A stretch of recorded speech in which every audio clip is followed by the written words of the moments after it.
Unmute చేసుకుందామా? ప్రేమ కలిగిన తండ్రి, మీకు వందనాలు, స్తుతులు నాయన. నీ యొక్క కృపను బట్టి మరి యొక్క నూతన దినమును మాకు అనుగ్రహించినందుకై మీకు వందనాలు, స్తుతులు నాయన. నీ యొక్క కృపలో సజీవుల లెక్కలో మమ్మల్ని నుంచి ప్రభు నీ సన్నిధిలోనికి చేర్చిన విధానాన్ని బట్టి మీ కృతజ్ఞతలు తెలియజేస్తూ ఉంటున్నాను. అవును ప్రభువా, మరి నాయన ఈ సమయాన వాక్యం తీసుకొని పోవచ్చున్నటువంటి నీ యొక్క బిడ్డను జ్ఞాపకం చేసుకొని ప్రభువా తండ్రి, మాకు అవసరమైనటువంటి వాక్యంను మీరు అనుగ్రహిస్తూ రమ్మని వేడుకొంచుంటున్నాం తండ్రి. అవును ప్రభువా, మరి వాక్యమును వినగలుగుటకు మరి నాయన గ్రహించగలుగుటకు నాయన మరి లైఫ్ లో మేము అప్లై చేసుకోవడానికి నీ యందు బలము పొంది నాయన వేరు తన్ని ఎదిగి ఫలించుటకు మాకు అనుగ్రహిస్తూ రమ్మని వేడుకొంచుంటున్నాం. ఇంకా ప్రభువా, జాయిన్ అవ్వవలసిన వారు ఎవరైనా ఉంటే వారందరినీ కూడా నాయన త్వరపెట్టి తీసుకొని రమ్మని వేడుకొంచు. నన్ను ఈ సమయం అంతటా మీ మహిమార్థంగా వాడబడినట్లు కృప చూపించమని ప్రభు అయిన యేసుక్రీస్తు నామంలో అడిగి వేడుకొంచుంటున్నాము తండ్రి. ఆమేన్. ఆమేన్. ఆమేన్. హల్లెలూయా. థ్యాంక్ యూ సో మచ్ అక్క. ఝాన్సీ అక్క ప్లీజ్.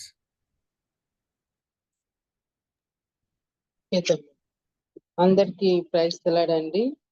మరి ఈ రోజు మనకి వాక్యం అందించడానికి ఐరన్ డేటర్ సైమన్ గారు దేవుని ఆత్మ చేత ప్రేరేపింపబడి సిద్ధంగా ఉన్నారండి. వారిని పరిచయం చేయటం గౌరవంగా భావిస్తూ వారిని పరిచయం చేస్తున్నానండి. సహోదరు ఐరన్ డేటర్ సైమన్ గారు వారి 50 సంవత్సరాల సేవలో అనేక రంగాలలో సేవలు అందించిన ఒక ప్రొఫెషనల్. ప్రస్తుతం వారు యూకే ఆధారిత కంప్యూటర్ గ్రాఫిక్స్ కంపెనీలో హెచ్ఆర్ మరియు అడ్మినిస్ట్రేటివ్ పోర్ట్ఫోలియోకి నాయకత్వం వహిస్తున్నారు. ఢిల్లీలోని YWCA సభ్యురాలైన ఐరిన్ గారు వైస్ ప్రెసిడెంట్ గానే కాకుండా అనేక ఇతర కమిటీల ద్వారా కూడా సేవలు అందించారు. మరియు వారు గత 15 సంవత్సరాలకు పైగా CNI చర్చి సెక్రటరీగానే కాకుండా ఆహ్వానింపబడినప్పుడల్లా వాక్య పరిచర్య చేస్తూ వచ్చారు. ఐరన్ గారు యవనస్తుల మధ్య పరిచర్య భారము కలిగి వారి జీవన సంఘర్షణలలో ఒక మార్గదర్శిగా సేవలు అందిస్తున్నారు. మరి అలాగే ఈరోజు మనకి ట్రాన్స్లేట్ చేయడానికి బాబీ అన్న కూడా రెడీగా ఉన్నారు. ఇద్దరిని ఆహ్వానిస్తున్నానండి. ఇద్దరికి వెల్కమ్ చెప్తూ ఆహ్వానిస్తున్నా. Good morning madam. Good morning అన్న. Thank you, Jansi. God bless. Thank you madam. Welcome అన్న. Thank you. How are you, Bobby? I'm fine, sister. Thank you.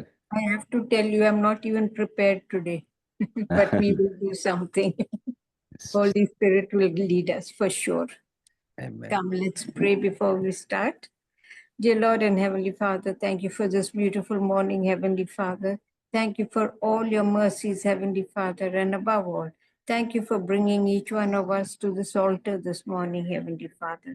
Thank you for the people who have joined, Heavenly Father, and the people who are still on the way. Bless them abundantly. Keep them in your grace, Heavenly Father. And above all, Heavenly Father, I pray that you will be in the words that I bring this morning, Heavenly Father. I pray that the words may be manna for their souls, Heavenly Father. And may it happen, Heavenly Father, that it will be furthered in your kingdom on earth, Heavenly Father. I ask for all these wonderful blessings, Heavenly Father, on each one. In your very precious and holy name, I ask this prayer. Amen. Amen. So today, friends, we are going to take the topic about the spirit of love and truth is promised to the church. The spirit of love and truth is promised to the church. మరి స్నేహితులారా, ఈరోజు నేను మీకు పంచుకోవాలని ఆశపడుతున్న ఆ యొక్క అంశం ఏమనగా సత్యము ప్రేమకి సంబంధించిన ఆత్మని దేవుడు సంఘానికి అనుగ్రహించిన విషయము. And in this, we are going to be taking up portions from the book of Acts, Revelations, and John. Acts, Revelation, and John. మరి ఈ అంశం కొరకు 3 భాగాలని మనం ధ్యానం చేసుకుందాం. బైబిల్ గ్రంథం నుంచి అపోస్తల కార్యములు, ప్రకటన గ్రంథం, అదే విధంగా యోహాను సువార్త కూడా ధ్యానం చేసుకుందాం. Now today, the portion that we are going to study, not study, to understand, is the spirit of love and truth. Now, who is the church? The church is people like you and me. We constitute the church. And in turn, we are the bride of Christ. So when we are studying this, we will come to know like how much the times from Jesus' time to our time has not changed. మరి ఈరోజు మన ధ్యాన అంశము నేను చెప్పిన విధంగా ప్రేమ సత్యాలకు సంబంధించిన ఆత్మ, ప్రేమ సత్యమునకు సంబంధించిన ఆత్మ సంఘానికి ఇవ్వబడింది అన్న అంశము మనము ఈ 3 పుస్తకాల్లోంచి కొన్ని వాక్య భాగాల ద్వారా ధ్యానం చేసుకోబోతా ఉన్నాం. అయితే సంఘం అంటే ఎవరు? సంఘం అనగా ఎవరు అన్నది చూస్తే, నీవు నేను అలాగా విశ్వాసులైన మనందరం కలిపిన ఒక సమాజమే సంఘము అని. అదేవిధంగా క్రీస్తు వారికి ఒక వధువుగా కూడా సంఘం ఉన్న విషయము మనము ఎరుగుదుము. ఈ అంశాలు ఈ కోణంలో నుంచి మనం ధ్యానం చేసుకుందాం. Now, you and I know, friends, that Jesus had chosen his disciples, and when Jesus's time had come, what did Jesus do? He was preparing the 12 disciples. But before that, through his parables, through his messages, through his miracles, he was slowly teaching the people and getting them to try and understand his purpose. మరి యేసుప్రభు వారి యొక్క తన పరిచర్య, తన ఈ భూలోకంలో ఉన్నప్పుడు ఆయన యొక్క క్రియలు, ఆయన యొక్క సంఘాన్ని లేకపోతే శిష్యుల్ని ఆయన సిద్ధపరిచిన తీరు మనం చూసినట్లయితే, ఆయన 12 మంది శిష్యుల్ని ఏర్పాటు చేసుకొని వారిని పరిపరి విధాలుగా ఆయన వారిని శిక్షణ ఇచ్చి వారిని అపోస్తలులుగా లేకపోతే శిష్యులుగా తీర్చిదిద్దినట్లుగా మనం చూస్తాం. మరి ఉపమానాల ద్వారా ఆయనతో వాళ్ళు ఉండటం ద్వారా మరి అనేక రకాలైన బోధల ద్వారా వారిని సిద్ధపరిచారు. ఆయన ఈ యొక్క శిలువ మరణాన్ని అనుభవించే సమయం ఆసన్నమైందని ఆయన గ్రహించుకున్న తర్వాత ఆయన వారిని అనేక రకాలుగా సిద్ధం చేశారు. And the 12 disciples, when Jesus had resurrected, what happened? Jesus started preparing the disciples in great earnest before he was to leave them. Somebody had to carry on. And who were they? It was his disciples who had left everything of the works that they were doing to follow Jesus. And when they followed Jesus, in their presence, Jesus had performed miracles. So when Jesus started preparing these 12 disciples, he, at one point in time, when his time had almost come on hand, he told them, I want you to go out into the world and make fishers of men. Make fishers of men means what? He wanted them to spread the word, to capture, to help them to realize who Jesus is and make a difference in their lives. మరి యేసుప్రభు వారు శిలువ మరణం అనుభవించి ఆయన మరణించి పునరుద్ధానుడై తిరిగి లేచిన తర్వాత మరి ఆయన తండ్రి కుడిపార్శ్వం మందు కూర్చోడానికి ఆయన ఆరోహణం అవటానికి ఆ సమయం ఆసన్నమైనప్పుడు మరి ఆయన యొక్క పరిచర్యని ఈ లోకంలో కొనసాగించడానికి మరి తన శిష్యుల్ని ఏర్పరచుకున్నాడు కాబట్టి వారిని చాలా ప్రత్యేకంగా చాలా లోతైన విధంగా ఆయన సిద్ధం చేశారు. ఆయన వారిని ఆయుత్తపరిచారు. అనేకమైన అద్భుతాలు వాళ్ళ కళ్ళ ముందు చేశారు. మరి మీరు సర్వలోకంలోకి వెళ్ళి సర్వ సృష్టికి సువార్తను ప్రకటించండి, మరి మనుష్యులను పట్టు జాలర్లుగా మిమ్మల్ని చేస్తాను. ఎందుకంటే పరిచర్య కొనసాగాలి. యేసు ప్రభువారు తాను వచ్చిన సంకల్పాన్ని నెరవేర్చుకొని తండ్రి వద్దకి ఆరోహణం పోయిన తర్వాత మరి పరిచర్య కొనసాగించవలసింది వారు కాబట్టి వారిని ఆయుత్తపరిచారు, శిక్షణ ఇచ్చారు, మరి వారి కళ్ళ ముందు అనేకమైన అద్భుతాలు చేశారు. అదేవిధంగా మనుష్యులను పట్టు జాలర్లుగా అంటే వాక్యము సువార్త ప్రబలాలి, అది అనేక మందిని చేరాలి, అనేక మందిని రక్షణలోనికి నడిపించాలి, ఆ విధంగా వారిని సిద్ధం చేశారు. Now, and as I said, when Jesus was, his time on earth was done, he sent his disciples out to make fishers of men. And these men were also to learn from these disciples about what is right and what is not. Because there were many things that from the Old Testament that was not there in the sense they were not required of people. So something that what the New Testament teaches us is it is relevant to humans today because this is what is expected. We need to walk the straight and narrow way. We need to make fishers of men, to bring people to Jesus. And in our daily walk, what do we see? We see false prophets. False prophets because they come in the name, but they teach us anything other than what was taught by Christ. And this is the same scene that you will see in our lives today too. It is no different from then to now. మరి యేసు ప్రభువారు మరి ఆ యొక్క 12 మంది శిష్యుల్ని ఏర్పాటు చేసుకొని వారిని మనుషులను పట్టు జాలర్లుగా చేస్తాను అని చెప్పి ఆయన పరలోకానికి ఆరోహణమైన తర్వాత వారు పరిచర్యను కొనసాగించేవారుగా ఉండాలి కాబట్టి వారిని మరి నిజమైన సత్యంలో, నిజమైన ప్రేమలో, ఆ యొక్క ఆ ఆత్మకు సంబంధించిన నిజమైన ప్రేమ, నిజమైన ఆత్మ, నిజమైన ఆ యొక్క సత్యముతో కూడిన ఆ యొక్క ఆత్మని వారికి ఆ యొక్క వాతావరణంలో వారిని తర్బీదిచ్చి, మరి ఎందుకంటే ఇంకా యేసు ప్రభువారు శిలువ మరణంలో ఆయన బలియాగంగా అర్పించుకున్న తర్వాత పాత నిబంధనలో వాళ్ళు చేస్తూ వచ్చిన అనేకమైన విషయాలు ఇంకా చేయనవసరం లేదు. క్రొత్త నిబంధన ప్రారంభమైంది.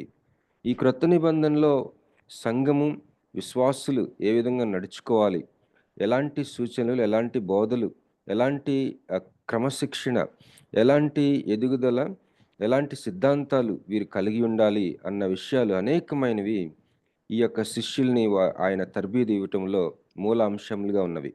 పాత నిబంధనలు ఏ విధంగా అబద్ధ ప్రవక్తులు ఉన్నారో, ఈరోజు మన జీవితాల్లో చూసినట్లయితే క్రొత్త నిబంధనలో ఉన్న మనము అనేక వందల సంవత్సరాల తర్వాత ప్రభువుని నమ్ముకుంటా ఉన్న మన తరంలో కూడా అబద్ధ ప్రవక్తలు ఉన్నారు.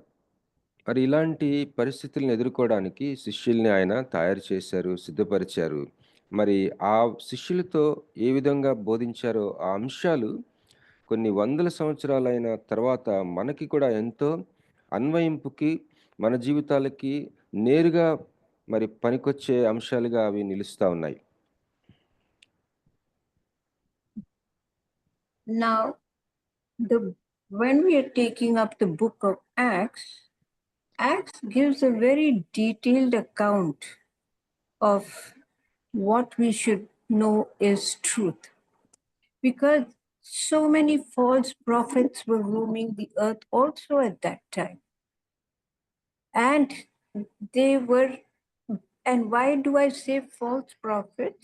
Even though people were trying to tell them the right way, is because they did not want to give up their evil ways. And what were their evil ways? They ate the meat that was offered to their gods. They went into immoral activities. They did everything what God had set the rules for us at that point of time. When the earth began, there were a lot of rules. But God knew that these rules can come into play only when man had developed his sense of listening and understanding. Now, when Mari- we read when we start with Genesis, we know how people roamed, and as we slowly progressed in creation, how God had chosen certain people. మరి మనం గమనించినట్లయితే అపోస్తల కార్యములు ప్రత్యేకంగా ఒక ఉద్దేశంతో రాయబడిందని మనం చూడగలం. ఏంటంటే ఆ రోజుల్లో జరిగిన ఆ యొక్క సమస్త కార్యములు అపోస్తలులు ఏ కార్యాలైతే చేశారో అవి నిజంగా జరిగినవి అని ఆ యొక్క రుజువుతోటి అవి సత్యాలు, అవి కట్టుకథలు కాదు, అవి యథార్థమైన సత్యాలు, అవి చరిత్రలో ఉన్న నిజంగా జరిగిన విషయాలని మనకి తెలియటానికి చాలా వివరంగా రాశారు అపొస్తలుల కార్యములు. మరి ఈ యొక్క సృష్టి ఆది నుంచి మనం చూసినట్లయితే మానవుడికి దేవుడు అనేకమైన కట్టడలు, అనేకమైన విధి విధానాలు, సూచనలు, ఆజ్ఞలు తాను ఏ విధంగా జీవించాలి అన్నది ఆయన ఆదిలోనే మనిషికి అనుగ్రహించాడు. మరి ముఖ్యంగా క్రొత్త నిబంధన చూసినట్లయితే ప్రభువుని సొంత రక్షకుడిగా అంగీకరించిన ఆ యొక్క సంఘానికి మరి కొన్ని కట్టుబాట్లు, కొన్ని పద్ధతులు, పరిశుద్ధ జీవితానికి కావలసిన సూచనలు, ఆజ్ఞలు ఇవ్వబడినాయి క్రొత్త నిబంధనలో. మరి అబద్ధ ప్రవక్తలు అని నేను చెప్పడంలో నా ఉద్దేశం ఏంటంటే, ఎవరు ఈ అబద్ధ ప్రవక్తలు అంటే, మరి దేవుని యొక్క మార్గంలో నివసించి జీవించే వాళ్ళు కాదు. వాళ్ళు దేవుని నామంలో మరి ఉన్నారు అని మనకి కనిపిస్తారు, కానీ వారి జీవితం చూసినట్లయితే వారు దేవుని యొక్క పద్ధతిలో, దేవుని సిద్ధాంతంలో, లేకపోతే దేవుని యొక్క ఆజ్ఞలను అనుసరించి నడిచేవారు కాదు. ఉదాహరణకి వారు విగ్రహాలకి అర్పించబడిన మాంసం తినటం, మరి అపవిత్రమైన జీవితాలు జీవించటం, ఇలాంటివి అనేకమైన వాళ్ళు చేస్తూ ఉంటారు. కానీ దేవుని నామంలో ఉన్నామనే కనిపిస్తారు. Now, we have done the book of Acts many times. And as I said, it is the continuation of Luke's gospel. And Luke was a physician and a close companion of Paul. మరి ఈ అపొస్తల కార్యములు గడిచిన కాలంలో మనం అనేక సార్లు ధ్యానం చేసుకుని ఉన్నాము. ఈ యొక్క అపొస్తల కార్యముల పుస్తకము లూకా సువార్తకి కొనసాగింపుగా ఉంటాం. మనం గతంలో తెలుసుకున్నాం ఈ point.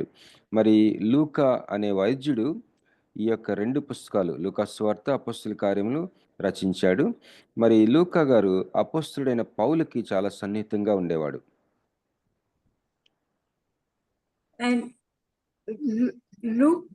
And Luke, as I explained many times, Luke gave eyewitness accounts of Jesus's life. He gave, because Luke never met Jesus, so he wrote his eyewitness accounts, which he always investigated before he had put it down. మరి లూకా గారిని మనం చూసినట్లయితే యేసు ప్రభు వారిని ముఖాముఖిగా ఆయన తన జీవిత కాలంలో ఎన్నడూ కలవలేదు. కానీ యేసు ప్రభు వారితో ముఖాముఖి అనుభవం ఉన్న వాళ్ళని, లేదా యేసు ప్రభు వారితో పరిచయం ఉన్న వ్యక్తులతోటి ఆయన సంప్రదించి ఆయన జీవిత కాలంలో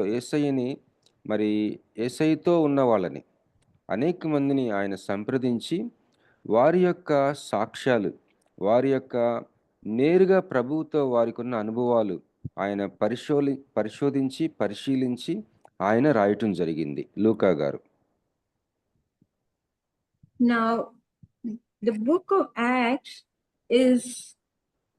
covers the spread of Christianity, and from when to when This is from the time the Holy Spirit came on the day of Pentecost until Paul arrives in Rome. మరి అపొస్తలుల కార్యములు మనం చూసినట్లయితే క్రైస్తవత్వము ఏ విధంగా మరి ప్రబలింది, వ్యాపించింది అన్న యొక్క అంశాలు ఆ యొక్క క్రమము మనం చూడగలం. ఎప్పటి నుంచి ఎప్పటి వరకు అది ఆ యొక్క విషయాలు రాయబడినాయి అంటే, పరిశుద్ధాత్మ ఆ పెంతెకొస్తు దినమున కృమ్మరింపబడిన ఆ యొక్క సమయం నుంచి అపోస్తుడైన పౌలు రోమాకి వచ్చిన సమయం వరకు జరిగిన సంగతులన్నీ కూడా అపోస్తుల కార్యంలో రాయబడినాయి.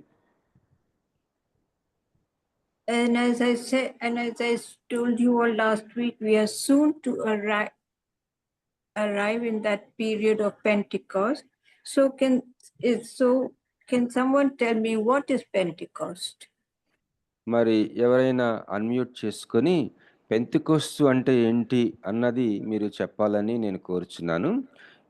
మరి నేను చెప్పాను కదండి గతంలో కూడా, అమ్మగారు ఏం చెప్తా ఉన్నారంటే, మరి కొన్ని సంఘాలు సంవత్సరానికి సరిపడా ఒక క్యాలెండర్ ఉంటుంది, ఆ క్యాలెండర్ని అనుసరిస్తూ ఉంటారు. అయితే ఆ క్యాలెండర్ ప్రకారం చూసుకున్నట్లయితే త్వరలో పెంతెకొస్తు అన్న ఆ యొక్క సమయాలకి మనం ఇప్పుడు ఉదాహరణకి పునరుద్ధానం అయిపోయింది, పునరుద్ధానం తర్వాత ఆరోహణం తర్వాత పెంతెకొస్తు అన్న ఆ యొక్క క్యాలెండర్లోని ఆ యొక్క సమయాలు కూడా ఆ టైంలోకి మనం వెళ్ళబోతా ఉన్నాం క్యాలెండర్ ప్రకారం. కనుక ఇప్పుడు ఎవరైనా మీలో అన్మ్యూట్ చేసుకొని పెంతెకొస్తు అంటే ఏంటి చెప్పాల్సింది కోరుచున్నాను.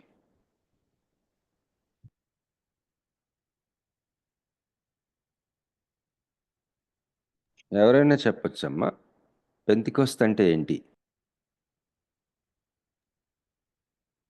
50 days అండి, 50 రోజులు. యేసు ప్రభువులు వారు ఆయన ఆరోహణమయ్యి ఆరోహణమయ్యే ముందు చెప్తారనమాట. ఆయన అంటే 40 రోజుల వారికి కనిపించి తర్వాత ఆయన ఆరోహణం అయిపోయి వెళ్ళిపోయి మళ్ళీ పరిశుద్ధాత్మను పంపించడానికి ఆయన కనిపెట్టి ప్రార్థన చేయమని చెప్తారు.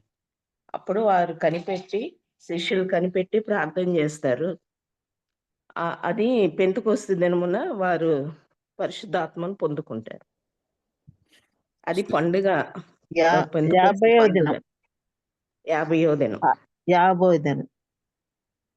Sister Ketora and Sister Vimala Sukesini, they are saying that it's the 50th day. Pentecost means it's the 50th day when the Holy Spirit came upon the 120 people. So Pentecost is penta. Penta means 5, correct? And it's 50 days. Now, when we are talking about, if you read Leviticus 23, verses 15 to 22, you also read in the book of Acts, 2nd chapter, you'll come to know about Pentecost. Now, this is 50 days after the Passover, okay? Now, when you realize that the Passover was when the Israelites, they were freed from their slavery in Egypt. మీరు సహోదరులారా, మీరు చెప్పిన విషయము చాలా correct అండి. Pentecost అన్న పదంలో పెంట అంటే 5 సంఖ్యను సూచించే అర్థము. మరి 50వ రోజు అది. ఆ 50వ రోజున పరిశుద్ధాత్మ దిగి రావటం అన్న అంశము పెంతెకోస్తు అన్నది చెప్పారు, చాలా కరెక్ట్గా చెప్పారు. లేవీకాండము 23వ అధ్యాయము 15వ వచనం నుంచి కొన్ని వచనాలు మనం చూసుకున్నట్లయితే, అదేవిధంగా అపోస్తుల కార్యాలు 2వ అధ్యాయంలో మరి పెంతెకోస్తు దినమున జరిగిన ఆ యొక్క పరిశుద్ధాత్మ రావటం, పెంతెకోస్తు అక్కడ ఆ అంశాన్ని ప్రస్తావించబడటం చూసినట్లయితే, పెంతెకోస్తు అనేది మరి దాని యొక్క బ్యాక్గ్రౌండ్ అంతా మనం తెలుసుకోగలం. Yeah.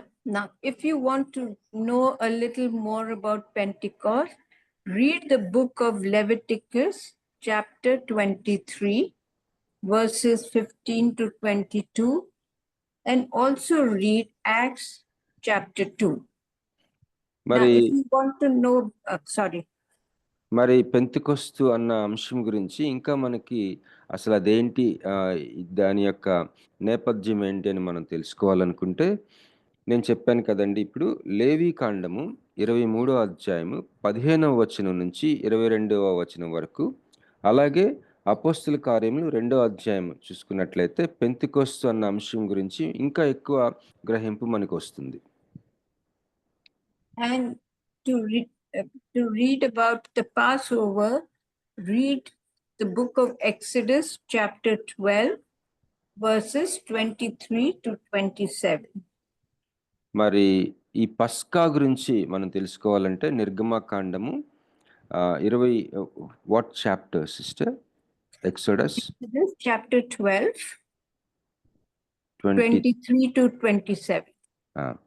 మరి నిర్గమకాండం 12వ అధ్యాయము 23 నుంచి 27వ వచనం వరకు మనం చూసుకున్నట్లయితే, నిర్గమ 12, 23 నుంచి 27 ఈ వచనాల్లో పస్కా పండుగ గురించి, పస్కా అనే అంశం గురించి మనం చూడగలం. Now, the portion that we are going to read in the book of Acts, that we are going to be taking a portion from chapter 15, verses 22 to 31. And this is about a decision. మరి ఈరోజు మనము అపోస్తుల కార్యంలో వాక్యము మనం ఆ యొక్క భాగం మనం ధ్యానం చేసుకుందాం అనుకున్నాం కదా. అపోస్తుల కార్యములు 15, 22 నుంచి from 22nd verse to sister 22nd to 31. 31వ వచనం వరకు. అపోస్తుల కార్యములు 15, 22 నుంచి 31వ వచనం వరకు మనం చదువుకుందామండి. దయచేసి ఎవరైనా చదివి సహాయం చేయండి ప్లీజ్. అప్పుడు సహోదరులలో ముఖ్యులైన బర్సబ్బా అను మారుపేరు గల యూదాను శీలను తమలో ఏర్పరచుకొని పౌలుతోనూ బర్నబాతోనూ అంతియొకయకు పంపుట యుక్తమని అపోస్తలులకును పెద్దలకును సంఘమంతటికిని తోచెను. వీరు వ్రాసి వారి చేత పంపినదేమనగా, అపోస్తలులను పెద్దలైన సహోదరులను అంతియొకయలోను సిరియాలోను కిలికియలోను నివసించుచు అన్యులుగా నుండిన సహోదరులకు శుభము. కొందరు మా యొద్ద నుండి వెళ్ళి తమ బోధ చేత మమ్మును కలవరపరచి మీ మనసులను చెరుపుచున్నారని వింటిమి.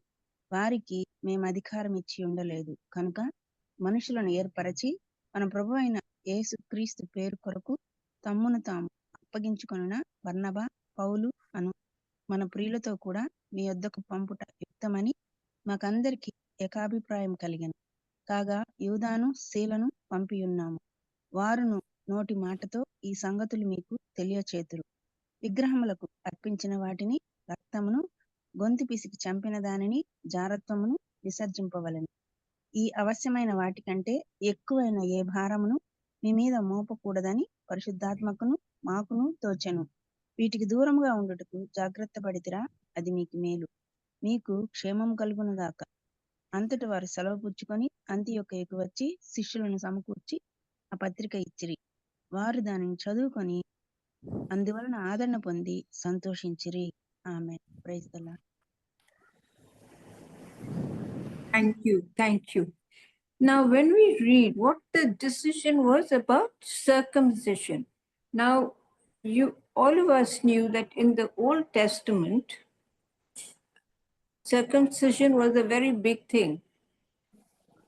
But after Jesus, when Jesus had come, Peter also records that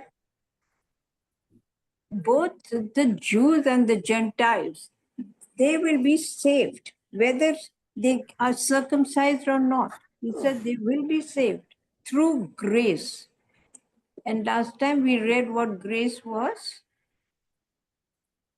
It was to receive what we do not deserve. మరి సహోదరులారా, మరి ఇప్పుడు మనం చదవబడిన భాగము, ఈ వాక్య భాగం చదివిన సహోదరి ప్రసీద గారికి వందనములండి. మరి ఈ వాక్యంలో ఒక ప్రాముఖ్యమైన నిర్ణయము తీసుకొనబడటం మనం గమనిస్తాం.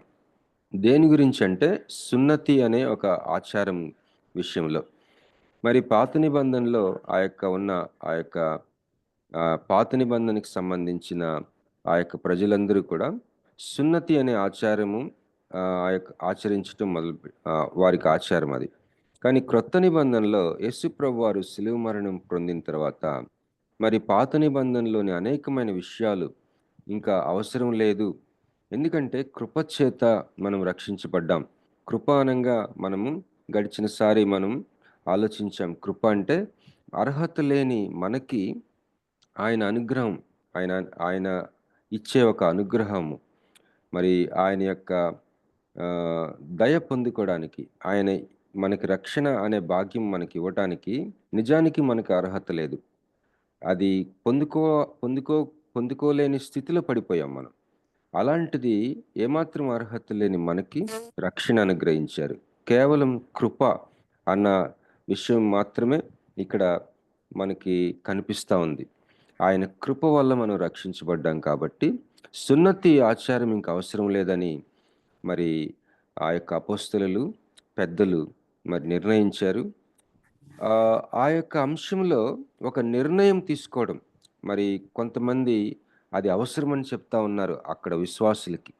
ఈ విషయంలో ఒక నిర్ణయం తీసుకోవడం ఈ యొక్క చదవబడిన భాగంలో మనం చూస్తాం. And what is this? What did Peter say? He said the Jews and the Gentiles will receive grace because of grace. And what did I say last week grace was? It was to receive what we do not deserve. That is God's love, His blessings, His goodness on us. మరి నేను చెప్పిన విధంగా కృప అంటే మనం దాని నిర్వచనము, దాని యొక్క అర్థం మనం ధ్యానం చేసుకున్నాం గడిచినసారి. మరి యూదులేమి, ఇశ్రాయేలీలేమి, అన్ని జనులేమి, ఎవరైనా సరే ఈ కృప చేత మాత్రమే రక్షించబడతా ఉన్నారు. ఒక అర్హత లేని మనము, యూదులవ్వచ్చు, అన్ని జనులు అవ్వచ్చు, అర్హత లేని ఒక స్థితిలో ఉన్న ప్రతి మనిషి మరి దేవుని యొక్క ఉచితమైన కృపను బట్టి ఆ యొక్క రక్షణ భాగ్యము పొందుకోవడం, విశ్వాసం చేత కేవలం కృపను బట్టి మనం రక్షించబడ్డాం. ఈ అంశము మనం ధ్యానం చేసుకున్నాం గడిచినసారి. Now, what takes place in this decision? Paul had been preaching the word of God, teaching them the difference. But the Jews and the Gentiles, they were constantly warring. And what had happened finally, it was decided that if the Gentiles gave up their ways, when I say gave up their ways, this is, idol worship, eating the foods that are offered to the gods, fornication, marrying into very close relatives, all these things, because in the book of Leviticus also you read all this. If they gave it up, then the Jewish Christians, they said they would make an attempt to befriend these Gentiles so that, there is no divide. Otherwise, in those days, it was a great divide, just like what it is today. So the Jews said that, yes, if the Gentile people gave up all these things that were not pleasing in God's sight, we will socialize with them.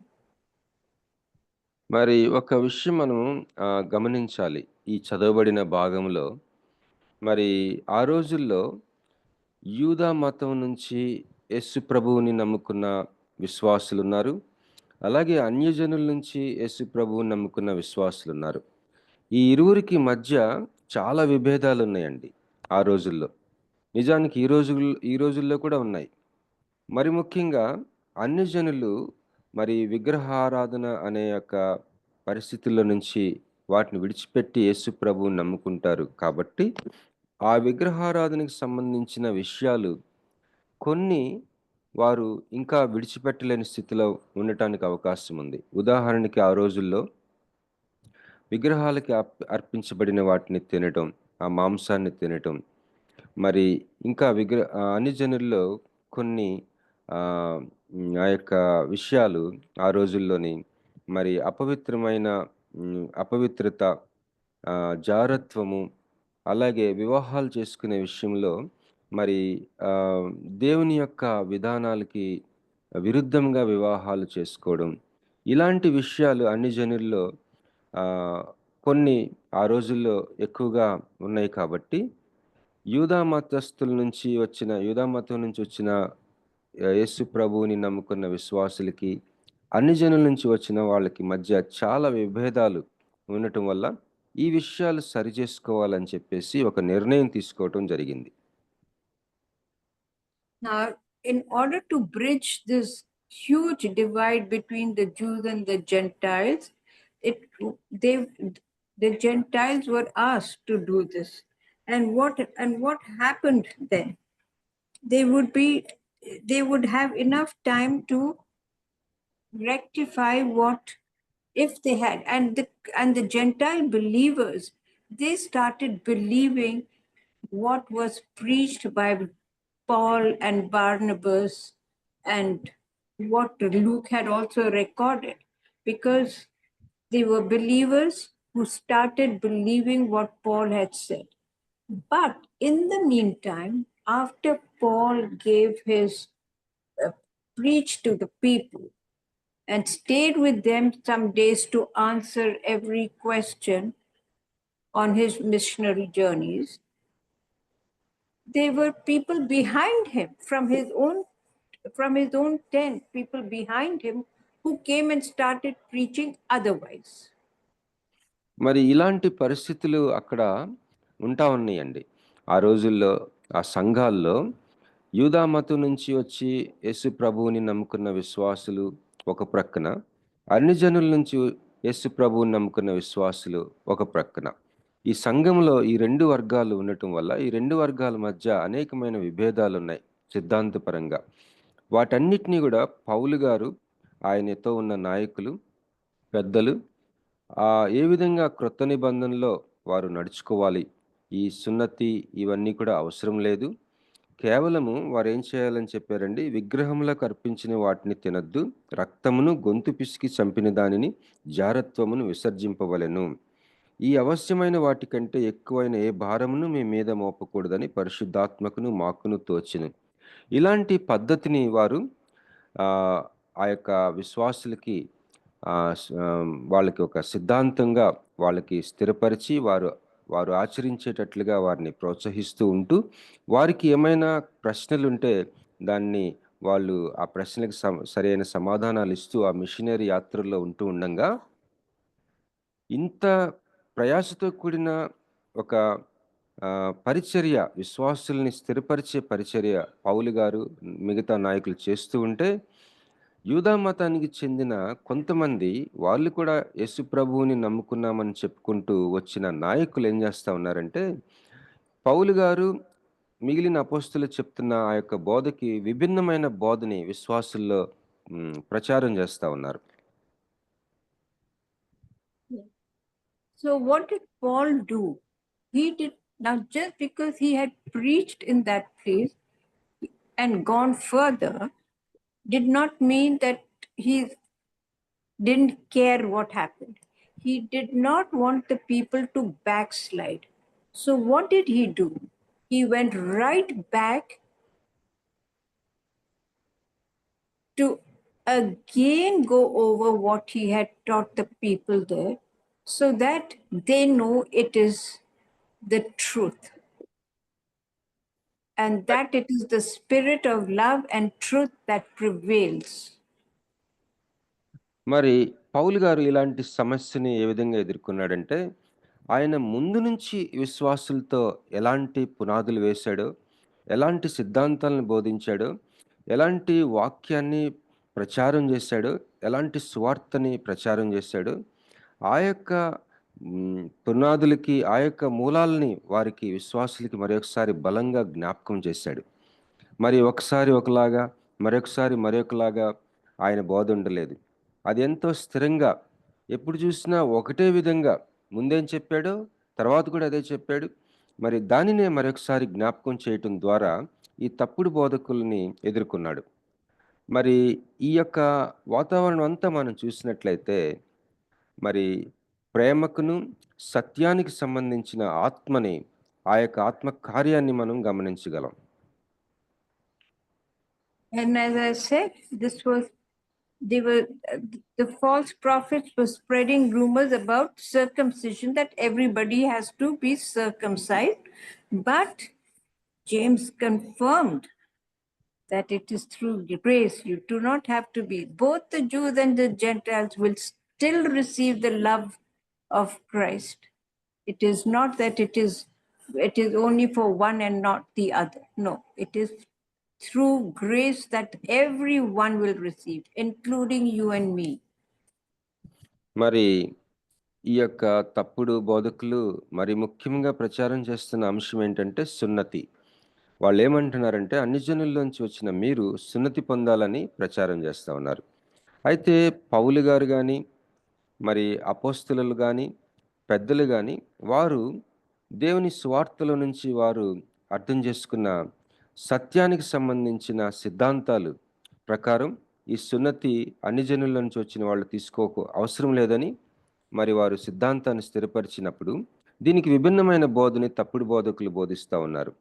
అప్పటి కాలంలో యాకోబు కూడా, మరి యాకోబు యూదుడే, మరి యాకోబు కూడా చాలా నేరుగా చెప్పాడు, యూదులైనా అన్యజనులైనా ప్రతి ఒక్కరూ కూడా కృపచేత మనం రక్షించబడ్డాం కాబట్టి ఏ ఆచారం మనం చేయనవసరం లేదు. పాత నిబంధనకు సంబంధించింది అది సిలువలో అది సంపూర్ణమైపోయింది కాబట్టి మరి ఆ యొక్క విశ్వాసం ద్వారా కృపచేత మాత్రమే రక్షించబడ్డాం కనుక ఈ సున్నతి చేయనవసరం లేదని యాకోబు కూడా చెప్పటం జరిగింది. Now we will take up the book of Revelations. The book of Revelations is about Christ, the coming of Christ. ఇప్పుడు మనం ప్రకటన గ్రంథంకి వెళ్దామండి. ప్రకటన గ్రంథము మరి ప్రభు అయిన యేసుక్రీస్తు వారి యొక్క రెండవ రాకడను గురించిన విశేషాలు ప్రకటన గ్రంథంలో పొందుపరచబడి ఉన్నాయి. And as I explained, the book of Revelations, it's all about numbers. It's all, and every number has a great meaning. So we will, now I don't think there's much time, but we will do Revelations at some time. But today what we are going to take up is the New Jerusalem. You know, as I told you, friends, God's chosen country, no matter what the people did, he was so lenient with them. He was very patient with them. But he kept teaching them. He kept teaching them. And still he had this love for his people. So today we are going to know about the New Jerusalem. The New Jerusalem will be, we too will be part of it. It depends on how we are judged. మరి ప్రకటన గ్రంథంలో మనం చూసినట్లయితే రకరకాలైన సంఖ్యలు, వాటి వెనుక ఉన్న మర్మము, వాటి వెనుకున్న మరి విశాలమైన లోతైన అంశము, దాని అర్థాలు, అనేకమైన విషయాలు మనం మాట్లాడుకోవాలని ఉంది. సమయం సరిపోదు కాబట్టి మరొకసారి ప్రకటన గ్రంథంలోని ఆ సంఖ్యల గురించిన విశేషాలు మనం ధ్యానం చేసుకుందాం. ఇప్పుడైతే ప్రకటన గ్రంథంలో మరి ప్రస్తావించబడిన నూతన యెరూషలేము అన్న అంశాన్ని ధ్యానం చేసుకుందాం. ఈ నూతన యెరూషలేములో మనము కూడా పాలిభాగస్తులము అవబోతా ఉన్నాము.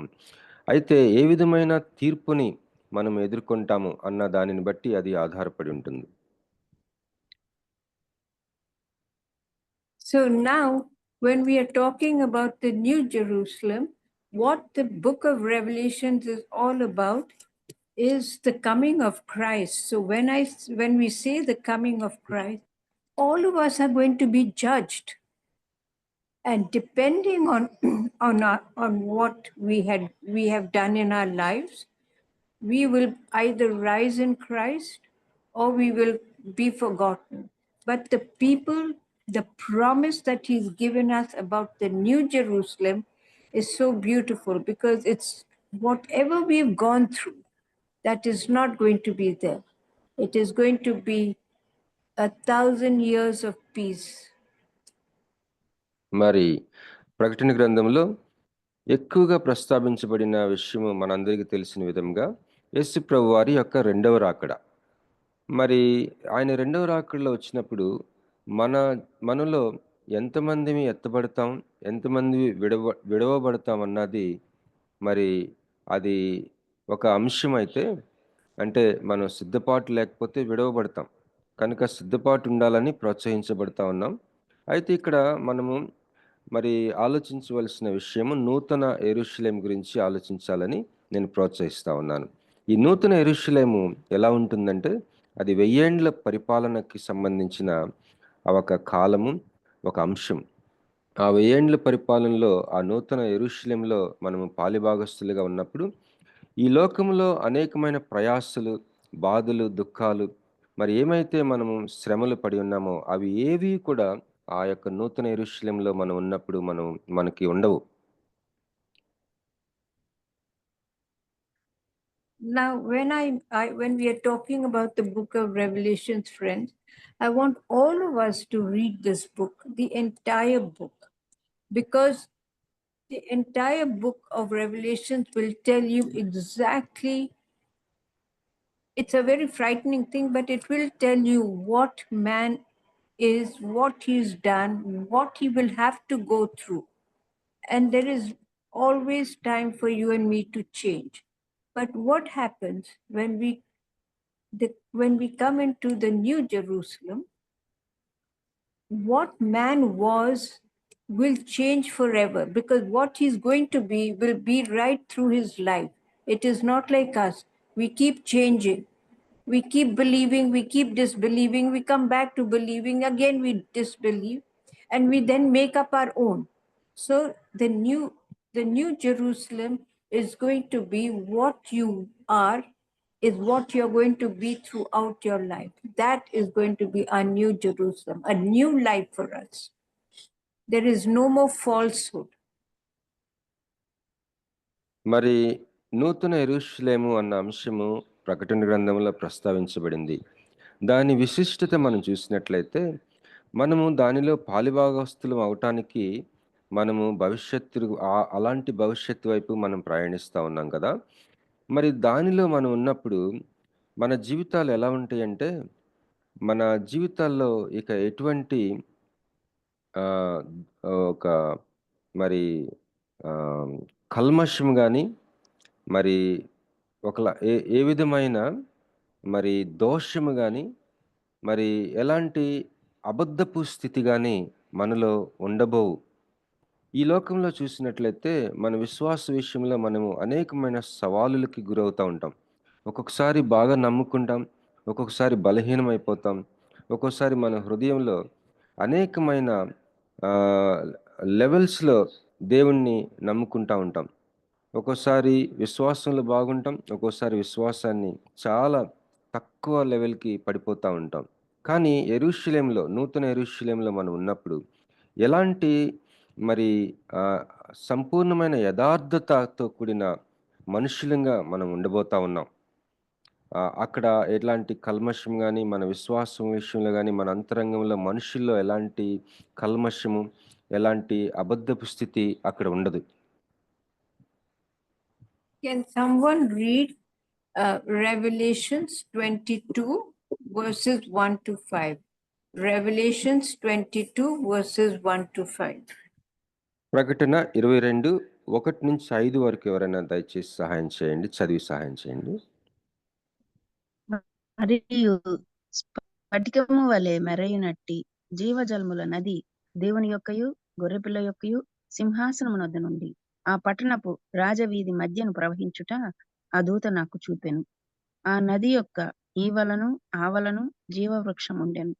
అది నెలకు ఫలించుచు 12 కాపులు కాయును. ఆ వృక్షము యొక్క ఆకులు జనములను స్వస్థపరచుటకై వినియోగించును. ఇక మీదట శాపగ్రస్తమైనదేదియు దానిలో ఉండదు. దేవుని యొక్కయు గొర్రెపిల్ల యొక్కయు సింహాసనము దానిలో ఉండును. ఆయన దాసులు ఆయనను సేవించుచు ఆయన ముఖదర్శనం చేయుచుందురు. ఆయన నామము వారి నొసళ్ళ యందుండును. రాత్రి ఇక నెన్నడూ ఉండదు. దీపకాంతి అయినను సూర్యకాంతి అయినను వారికి అక్కరలేదు. దేవుడైన ప్రభువే వారి మీద ప్రకాశించును. వారు యుగములు రాజ్యము చేయుదురు. ఆమేన్. Praise the Lord. Praise the Lord. Thank you, Prachita. Now, friend, to conclude about Revelations, I want you people to really read it and absorb it, because it is very important for the Christians to know. And every time, you know, the book also tells us that before Christ's coming, there is going to be lots of wars, pestilence, the flood, this, that. And every time some calamity strikes the earth, we are all going into a end of the world mode. Okay? Yes. It is said that the world will come to an end. But friends, you and I need to understand it is not our time. We are not predictors. We are not predictors at any given stage. You and me will have to go through it. Every Christian too will go through it.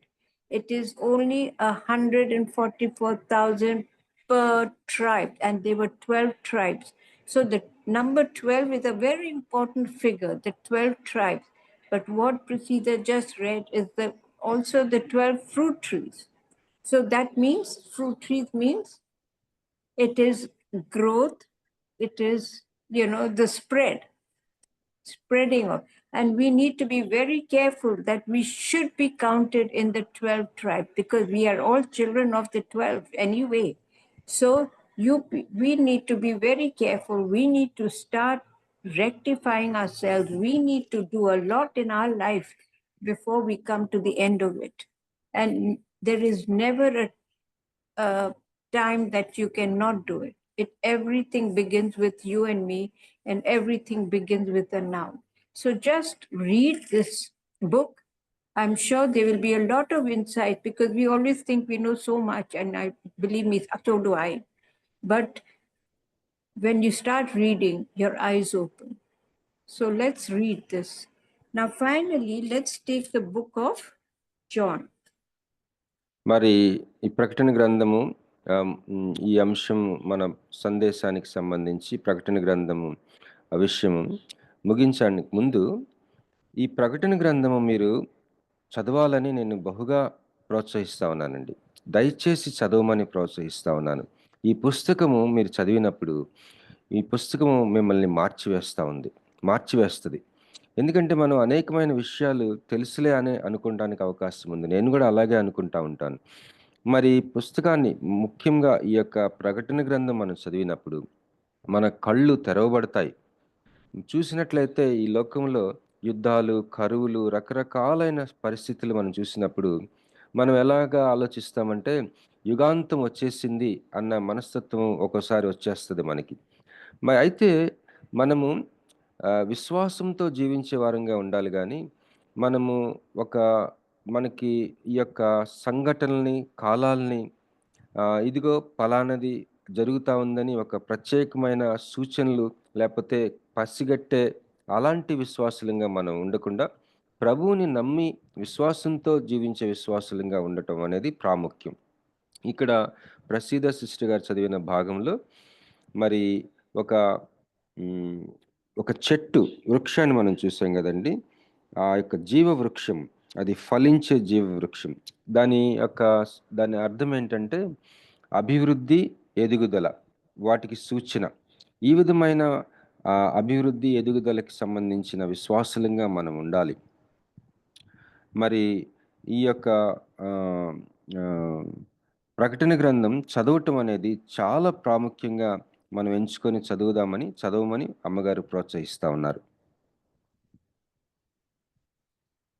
So the book of John, we're going to do the book of John now, and I will cut it short really, but I want to tell you the book of John is the Apostle John was the apostle whom Jesus loved, if all of us know about it. So you can imagine even Jesus had someone special in his life, like you and me. We all have special people in our life. So did Jesus. మరి యోహాను సువార్తకి మనం వెళ్దామండి.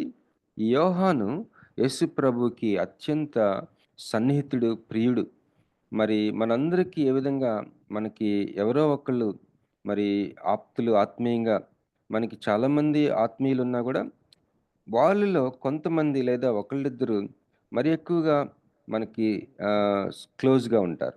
అలాగే యేసు ప్రభు వారికి కూడా అలాంటి ఒక వ్యక్తి ఉన్నాడు, ఆయన యోహాను గారు.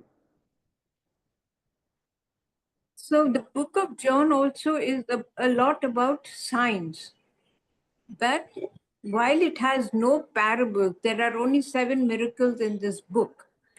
And the portion that we are going to cover today is about the Holy Spirit. మరి యోహాను సువార్తలో ఉపమానాలు అంటూ ఏమి ఉండవండి. 7 అద్భుతాల గురించి రాయబడి ఉంది. మరి అనేకమైన సూచక క్రియలు రాయబట్టి ఉంటూ మనం చూస్తూ ఉన్నాం. ఇప్పుడు మనం ధ్యానం చేసుకోవాలి అనుకున్న అంశం ఏంటంటే పరిశుద్ధాత్మ గురించి రాయబడిన ఆ యొక్క భాగాన్ని యోహాను సువార్తలో ధ్యానం చేసుకుందాం. Prasita's Witness, if you can read John 15 verse 26 and then chapter 16 verses 1 to 7. యోహాను 15:26 దయచేసి చదువుదామండి. అలాగే 16వ అధ్యాయం 1 నుంచి 7 వచనాలు. యోహాను సువార్త 15వ అధ్యాయం 26వ వచనం. తండ్రి యొద్ద నుండి మీ యొద్దకు నేను పంపబో ఆదరణకర్త అనగా తండ్రి యొద్ద నుండి బయలుదేరు సత్య స్వరూపి అయిన ఆత్మ వచ్చినప్పుడు ఆయన నన్ను గూర్చి సాక్ష్యం ఇచ్చును. యోహాను సువార్త 16వ అధ్యాయము 1-7 వచనంలో మీరు అభ్యంతర పడకుండవలనని ఈ మాటలు మీతో చెప్పుచున్నాను. వారు మిమ్మును సమాజ మందిరములలో నుండి వెలివేయుదురు. మిమ్మును చంపు ప్రతివాడు తాను దేవునికి సేవ చేయుచున్నానని అనుకుని కాలము వచ్చుచున్నది. వారు తండ్రిని నన్నును తెలుసుకొనలేదు కనుక ఇలాగు చేయుదురు. అవి జరుగు కాలం వచ్చినప్పుడు నేను వాటిని గూర్చి మీతో చెప్పితినని మీరు జ్ఞాపకము చేసుకొనులాగున ఈ సంగతులు మీతో చెప్పుచున్నాను. నేను మీతో కూడా ఉంటిని కనుక మొదటనే వీటిని మీతో చెప్పలేదు. ఇప్పుడు నన్ను పంపిన వాని యొద్దకు వెళ్ళుచున్నాను. నీవు ఎక్కడికి వెళ్ళుచున్నావని మీలో ఎవడునూ నన్ను అడుగుటలేదు. కానీ నేను ఈ సంగతులు మీతో చెప్పునందున మీ హృదయము దుఃఖముతో నిండి ఉన్నది. అయితే నేను మీతో సత్యము చెప్పుచున్నాను. నేను వెళ్ళి పోవుట వలన మీకు ప్రయోజనకరము. నేను వెళ్ళని ఎడల ఆదరణకర్త మీ వద్దకు రాడు. నేను వెళ్ళిన ఎడల ఆయనను మీ వద్దకు పంపుదును. ఆమేన్. Praise the Lord. Thank you, Prasita. So when we read verse 26, we are talking about the Holy Spirit that is to come. But that is only after Jesus had arisen and he had gone to be with his Father on his right side. That is when he was, and he did not leave us alone. He said he will have to go to be with his Father, but when he goes, he is going to send someone for us. Jesus was there for each one of us when he walked the earth. But when he went, he did not leave us high and dry and said, okay, I'm on my way. It's up to you what you'll do. No, he said, I will send a comforter to you. And that spirit of love and truth is what is with you and me from the minute we are born till the minute we die. So this concerns everyone in the world. This verse 26 concerns everybody in the world. But when we read chapter 16, verses 1 to 6, it is all about Jesus' second coming. మరి ఇప్పుడు చదవబడిన భాగాలు మనం చూసినట్లయితే యేసు ప్రభువారు మనల్ని అనాథలుగా విడవలేదండి. ఆయన ఆరోహణమైన తర్వాత, తండ్రి వద్దకు వెళ్ళిన తర్వాత మరి పరిశుద్ధాత్మ అనే ఆదరణకర్తను నేను మీకు పంపిస్తాను అని వాగ్దానం చేశారు. ఈ పరిశుద్ధాత్మ దేవుడు మరి ఈ లోకంలో ప్రతి మానవుడికి ఆయన తోడై ఉన్నాడు. పరిశుద్ధాత్మ ఆ యొక్క ఆ అంశాన్ని మనం చూసినట్లయితే ప్రతి మనిషి జననం నుంచి మరణం వరకు పరిశుద్ధాత్ముడు ఆ యొక్క వ్యక్తి జీవితంలో పనిచేస్తూ ఆ వ్యక్తికి ప్రతి వ్యక్తికి కూడా ఆయన పట్టించుకునే వ్యక్తిగా పరిశుద్ధాత్మని మనం చూడగలం. ఇప్పుడు యోహాను సువార్త 16వ అధ్యాయం మనం చదివాం కదండి, 7 వచనాలు.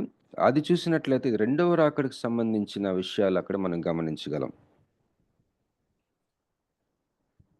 And when he said these words, what Jesus was trying to tell them was, he had been preparing them and he'd been speaking to them, but at that time their minds were not open to accept what Jesus was preaching. But he says, now that I have told you things and I have prepared you people before my going, now you people seem to try and understand, but still you have many doubts. He said, you still have many doubts, which you do not want to address. But I am telling you that I will be leaving you and sending you a comforter. And what did the people want? They started feeling sad because when he said it very plainly and clearly that he was going to leave them, that's when they felt bad. But when he was preparing them, they did not seem to understand. So they questioned. మరి విశ్వాసులుగా లేకపోతే శిష్యులకి అప్పుడు యేసు ప్రభువారు ఇంక నేను మీ యొద్ద నుంచి వెళ్ళిపోతా ఉన్నాను, అయితే నేను మిమ్మల్ని అనాథులుగా మీ మటుకు మిమ్మల్ని విడిచిపెట్టకుండా పరిశుద్ధాత్మ అనే ఆ యొక్క ఆదరణకర్తను నేను పంపిస్తానని చెప్పినప్పుడు వారికి నిజానికి పూర్తిగా అర్థం అవ్వలేదు. వారికి అనేకమైన ప్రశ్నలు ఉన్నాయి, అనుమానాలు ఉన్నాయి. మరి యేసు ప్రభువారు వెళ్ళిపోతున్నారు అనగానే వాళ్ళు ఎంతో దుఃఖంతో ఉన్నారు. అయితే ఈ సత్యస్వరూపి ప్రేమమూర్తి అయిన పరిశుద్ధాత్మ దేవుడు ఆయన పంపుతాను అన్నప్పుడు మరి ఆ విశ్వాసులు క్రైస్తవ సమాజము వారి మట్టుకు వారిని వదిలేయలేదు దేవుడు యేసుప్రభు వారు. ఈ యొక్క ఆ సత్యస్వరూపి అయిన పరిశుద్ధాత్మ దేవుణ్ణి ప్రతి వ్యక్తికి ఆయన మరి అంతరంగంలో తోడుగా నింపేలాగిన ఒక ఆదరణకర్తని అనుగ్రహించాడు. మరి వారికి ఉన్న అనేకమైన ప్రశ్నలు, అనుమానాలు మరి నివృత్తి చేయడానికి సర్వసత్యంలోనికి నడపటానికి పరిశుద్ధాత్మను అనుగ్రహించాడు. So friends, while truth hurts sometimes, but you know the score. So let it be, friends, that we listen more to our Holy Spirit, because the Holy Spirit is now our comforter, our guide. So I want all of us to understand this and spend a little time to get to know the Holy Spirit, because it is definitely there to help you and guide you. It is that inner voice that speaks, but only if you are there prepared to listen. So let us all, never too late, as I keep saying, for everybody, including me, because you take so much for granted. But I want all of us to know that we need to spend time, we need to understand, read the book of Revelations, and little by little, but understand it, because it's one of the very important books that I have overlooked for years in my life, not because I was too afraid to know what the future was. But God has spelled it for us. And for us to grasp that future of ours, what is promised. And from the billions of people on earth, 144,000 per tribe is not even a figure, not even a dot in the ocean. But so you can imagine how little people are going to step into the New Jerusalem. మరి సహోదరి సహోదరులారా, చదువుబడిన వాక్య భాగాల యొక్క వెలుగులో మనం చూసినట్లయితే పరిశుద్ధాత్ముడు సర్వసత్యంలోనికి నడిపించే దేవుడై ఉన్నాడు. సత్యానికి సంబంధించిన ఆత్మ ఆయన. మరి ఎప్పుడైనా సరే సత్యం అనేది మన అంతరంగాన్ని అది బాధపరిచే విధంగానే ఉంటుంది.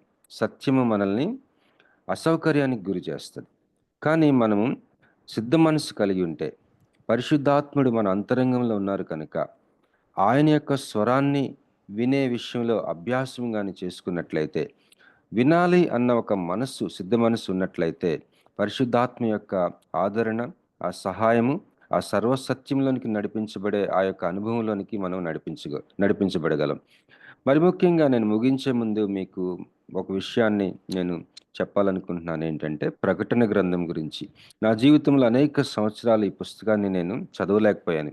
ఆ పుస్తకం అంటే నాకు కొద్దిగా మరి అంత తేలిగ్గా అర్థం కాదు. తర్వాత కొన్ని భయాందోళనలు, లేకపోతే భవిష్యత్తు ఏ విధంగా ఉంటుందో నాకు అర్థం కాకపోవచ్చు. లేకపోతే కొన్ని అనుమానాలు వల్ల నేను అది నాకు అర్థం కాదు అన్న అంశం కూడా ఉండటం వల్ల నేను చదవలేకపోయాను. చాలా నిర్లక్ష్యం చేశాను. కానీ నేను తర్వాత తెలుసుకొని చదివినప్పుడు నా జీవితంలో ఎంతో ఆశీర్వదించబడ్డాను. కొద్దిగా అవగాహన చేసుకుంటూ చదవాలని ప్రకటన గ్రంథాన్ని నేను మిమ్మల్ని ప్రోత్సహిస్తా ఉన్నాను. I have to admit, friends, that today I had really, not today, this week I had been so busy that I've not even had the time to spend so much time on this devotion that I was to bring to you. But I just hope that the spirit of love and truth has actually prevailed a little, because I did ask for God's help. So I'm sure that I've not led people astray. But yes, go over what I read to you, what I have asked you, the book of Acts, Revelations, and John, and go through it. And I am hopeful that whatever you will read is not something that I have not touched upon, and it is love and truth all the way. మరి సహోదరులారా, నేను ఒక విషయం ఒప్పుకోవాలి. ఈ గడిచిన కొన్ని రోజులుగా బాగా బిజీగా ఉండటం వల్ల నేను సిద్ధపడవలసిన రీతిగా ఆ సమయాన్ని నేను తీసుకోలేకపోయాను. క్షమించండి. అయితే నేను ప్రార్థించాను, ప్రభువా నన్ను వాడుకోనండి అని. మరి ఈ పరిశుద్ధాత్మ దేవుడు ఎలాంటి దేవుడు? ఆయన సత్యానికి, ప్రేమకి సంబంధించిన సత్యస్వరూపి అయిన ఆత్మ ఈరోజు ఈ సందేశ సమయంలో, ఈ వాక్య పరిచర్య సమయంలో ఆయన ప్రబలి ఉన్నాడని, ఆయన స్వాధీనంలో తీసుకుని ఉన్నాడని, ఆయన క్షమాభివృద్ధి కలుగజేశాడని నేను నమ్ముతా ఉన్నాను. మరి ఈ యొక్క 3 భాగాలు, అపొస్తలుల కార్యములు, ప్రకటన, యోహాను సువార్త, మరి ఒకసారి ఈ భాగాలను మీరు ధ్యానం చేయాలని నేను కోరుచున్నాను. Thank you, friends. We'll meet next week. స్నేహితులారా, మీ అందరికి వందనాలండి. వచ్చే వారం కలుసుకుందాం. So I want to thank you, sister, for your burden for these deep things. Thank you. Over to Sister Prasida garu. Thank you అన్న. మరి చాలా చక్కని వర్తమానం అందించిన మేడం కి ప్రత్యేక వందనాలు తెలియజేస్తున్నాను. సత్యము, ప్రేమకు సంబంధించిన ఆత్మను సంఘానికి దేవుని ఇవ్వటంలో ఉద్దేశం గురించి ఆ 3 గ్రంథాల ద్వారా చక్కగా వివరించారు.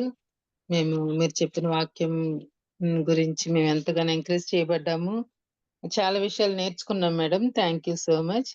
వర్చువల్ ప్రేయర్ ఫ్యామిలీ తరఫున మీకు ప్రత్యేక వందనాలు తెలియజేస్తున్నాను. అలాగే చక్కగా ట్రాన్స్లేట్ చేసిన బాబీ అన్నకు కూడా ప్రత్యేక వందనాలు. థ్యాంక్ యూ అన్న. మన మధ్యలో ఉన్న పాస్టర్ మురళీ బాబాయ్ గారు ముగింపు ప్రార్థన, పరలోక ప్రార్థన ఆశీర్వాదం ఇవ్వాల్సిందిగా కోరుతున్నానండి. ప్రార్థన చేసుకుందామండి. దయగలిగిన తండ్రి, కృపగలిగిన సురక్షిత బంగారు పాదాలకు వందనాలు, స్తోత్రాలు చెల్లిస్తున్నామైనా. ఇంత పర్యంతం మీ దాసరాలు నిలవబెట్టుకున్నారు. శ్రేష్టమైన మీ మాటలు మాకు బోధించారు. వాక్యంలో ఉన్నటువంటి మర్మాలను అర్థం చేసుకున్న తండ్రి, ఆ విషయాలన్నీ కూడా మా జీవితాలకు అన్వయించుకొని వాక్యానుసారమైన జీవితం జీవించడానికి సహాయం దయచేయమని ప్రార్థిస్తున్నాం. మన మా దేవ, ఈ యొక్క ప్రార్థన కూడికను మా కొరకు ఏర్పాటు చేసి మమ్మల్ని అందరూ ఒక ప్లాట్ఫామ్ మీద చేర్చినటువంటి భావిని మీరు దీవించండి, ఆశీర్వదించండి. ఆయన ఈ వర్చువల్ ఫ్రెండ్షిప్ అందరం కూడా కలిసి ఉదయకాల వేళలో మీ పాస్టర్నికి వస్తూ ఉన్నాం. ఇంత గొప్ప ప్లాట్ఫామ్ అನ್ನು ఏర్పాటు చేస్తుంది. మంచి దైవ సేవకులను పిలిపించి వారి ద్వారా స్వార్థను విత్తుతున్నటువంటి మీ దీన దాసుల్ని, వారి కుటుంబాన్ని మీరు ఆశీర్వదించమని ప్రార్థిస్తున్నాం. అలాగే భావికి సహకరించినటువంటి ఆయన ప్రసిద్ధ సిస్టర్ను బట్టి, జాన్సమ్ను బట్టి, అలాగే నాయన తేజాను బట్టి, నేను స్వరూపుని బట్టి, జాన్సన్ బట్టి, కోర్ కమిటీని బట్టి మీ పాద సన్నిధికి వస్తున్నాం. నేను ఈ యొక్క నేను వర్తమానాలన్నీ కూడా మేము మా జీవితాలు అన్వయించుకోవడానికి సహాయం తెచ్చండి. గొప్ప గొప్ప సేవకుల ద్వారా మేము వింటున్నటువంటి మాటలన్నీ కూడా మా జీవితాల్లో ఎంతో మేలుకరంగా ఉన్నాయని మేము ఆశిస్తూ ఉన్నాము. నాయన మా దేవ, ఉదయకాల వేళ మీ పాదాల చెంతకు రావడానికి మీరు ఇచ్చిన ఈ యొక్క శ్రేష్టమైన సమయాన్ని బట్టి మీకే వందనాలు. ఈ దినం ఎత్తబడిన వాక్యం ద్వారా మేము ఎంతగా ఆత్మీయంగా బలపడ్డాం తండ్రి. మీకే వందనాలు, స్తోత్రాలు చెల్లిస్తాము నాయన మా దేవ. ఈ యొక్క ప్రార్థనా కూడికలో పార్టిసిపేట్ చేసినటువంటి ప్రతి బిడ్డను మీరు దీవించండి, ఆశీర్వదించండి. వారి కుటుంబాల్లో దాచిన మేలు వారికి అనుగ్రహించమని ప్రార్థిస్తున్నాము నాయన. ఈ యొక్క ఉదయకాల ఆరాధనలో తండ్రి జీవితకాలం కొనసాగటానికి మేమందరం కలిసిమెలిసి మీ వాక్య ధ్యానంలో పాల్గొనడానికి సహాయం దాయిత్యము ప్రార్థిస్తున్నాం. చేరుకున్న ప్రతి బిడ్డను మీరు దీవించండి, ఆశీర్వదించండి. దాచిన మేలు వారికి అనుగ్రహించమని ప్రార్థిస్తున్నాం. మాలో కొంతమంది, అనేక మంది వ్యాధిగ్రస్తులు ఉన్నారు. వారిని కూడా మీరు దర్శించండి, వారి వ్యాధుల నుండి తొలగించండి, సంపూర్ణ ఆరోగ్యాన్ని దయచేయండి. అలాగే మా సహోదరులు రాబర్ట్ జేమ్స్ గారి గురించి ప్రార్థిస్తున్నాము. వారి లేని లోటు ఎంతగానో కనిపిస్తుంది. మీ చిత్తాన్ని బయలుపరచండి. కాబట్టి సంపూర్ణమైన ఆరోగ్యాన్ని దయచేసి మా మధ్యని మరలా వచ్చేలాగిన సహాయం దయచేయమని ప్రార్థిస్తున్నాం. అలాగనే తండ్రి పరిచయం బాబిని మీ చేతులకు అప్పగిస్తూ ఉండగా వారికి ఇచ్చినటువంటి అర్పణ దీవించమని, ఆశీర్వదించమని, ద్వారా జరుగుతున్నటువంటి పరిచర్య అంతా కూడా మా అందరికి మేలుకరంగా ఉంటానికి సహాయం దయచేయమని, మా కొరకు శిలువలో తన ప్రాణాన్ని బలిగిపెట్టిన మా ప్రభువును మీ ప్రియ కుమారుడు లోకరక్షకుడు యేసుక్రీస్తు వారి నామాన అడిగి వేడుకొని ప్రార్థిస్తున్నాను తండ్రి. ఆమేన్. పరలోకమందున్న మా తండ్రి, నీ నామం పరిశుద్ధపరచబడునుగాక. నీ రాజ్యం వచ్చును. నీ చిత్తం పరలోకమందు నెరవేర్చినట్టు భూమి అందరూ నెరవేరును గాక. మన దయచేయము, మా యెడల అపరాధములు